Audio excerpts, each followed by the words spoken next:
Hi friends, నేను మీ సత్యాని. ఈరోజు నేను బీట్రూట్ చల్లాండి చేసుకుంటున్నాను. అట్లాగా డిన్నర్ కింద చేసుకుంటున్నాను. నేను దీంట్లోకి మనకు ఒక కాయ బీట్రూటు, ఒక బీట్రూట్ దుంప, ఒక 2 బంగాళదుంపలు ఉడకబెట్టిన దుంపలు వేసుకున్నాను. ఇలా కోరేసుకోవాలండి, సన్నగా కోరేసుకోవాలి. అలాగే ఈ బియ్యం మురుగు అండి, ఇది మనం బియ్యం మిక్సీ చేసుకుంటే ఇలా సన్నగా, అంటే బొంబాయి రవ్వలా రావాలి సన్నగాని, అలాగ గ్రైండ్ చేసుకొని పక్కన పెట్టుకోండి.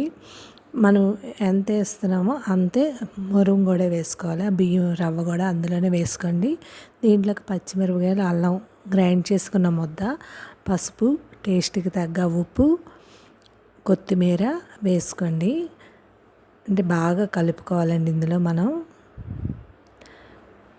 బీట్రూట్ సన్నగా కోరుకోవాలండి, బంగాళదుంప కూడా సన్నగా కోరుకోవాలి. ఉడకబెడితే ఉడకబెట్టచ్చు, లేకపోతే అక్కర్లేదు. బంగాళదుంప కూడా మామూలుగా తొక్క చెక్కేసి మనం గ్రైండ్ చేసేవచ్చు. మనం తొక్క చెక్కేసి కోరేసుకోండి సన్నగానే. ఇలా సన్నగా కోరేసుకొని ఇలా బాగా గట్టిగా మెదిపి కలపాలండి. కలిపాక అందులో కొద్దిగా పిండి, గోధుమ పిండి కొద్దిగా వేసుకోండి. గోధుమ పిండి అయితే గోధుమ పిండి, మైదా అయితే మైదా. నేనైతే గోధుమ పిండి వేసాను. అది వేసి ఒక్క చుక్క నీళ్ళు కూడా జల్లుకోవచ్చండి. మనం అంటే నూక నాని కొలిది పొడి విడిపోతుంటుంది. కొద్దిగా నీళ్ళు, ఒక చుక్క నీళ్ళు వేసుకొని గట్టిగా పిసకండి. ఇలా నొక్కితే వస్తే సరే, లేకపోతే కొద్దిగా నీళ్ళు జల్లుకోవచ్చు. లేకపోతే తడి చేసుకొని పెనం పెట్టుకొని అందు మీద నూనె వేసుకొని ఇలాగా ఈ అట్టు పల్చగా కాల్చుకోండి.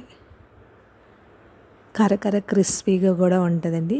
ఒకటి బీట్రూట్ చాలా మంచిది అంటారు కదా, అందరూ తింటే చాలా మంచిది కదండి, హెల్త్ కూడా మంచిది. డిన్నర్ రూపంలో ఏదో రూపంలో మనకి వెళ్ళాలంటారు కదా, అందుకని ఇలాగా అట్లా కాల్చుకొని టేస్ట్ చూడండి. డిన్నర్కి బాగుంటుంది.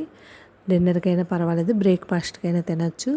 లాస్ట్కి మనం నూనె అన్నంలో నంచుకోవడం కూడా తిన్నా బాగుంటుంది. అట్టు చాలా బాగుంది, క్రిస్పీగా ఉంది. నూక వేసాం కాబట్టి కరకరలాడుతుంది. కాబట్టి మీరు ట్రై చేయండి.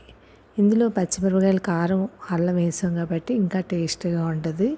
మామూలు కారం కూడా వేయకూడదండి, ఓన్లీ అల్లం, పచ్చిమిరపకాయలు, కారం అయితేనే దీనికి టేస్ట్గా ఉంటుంది.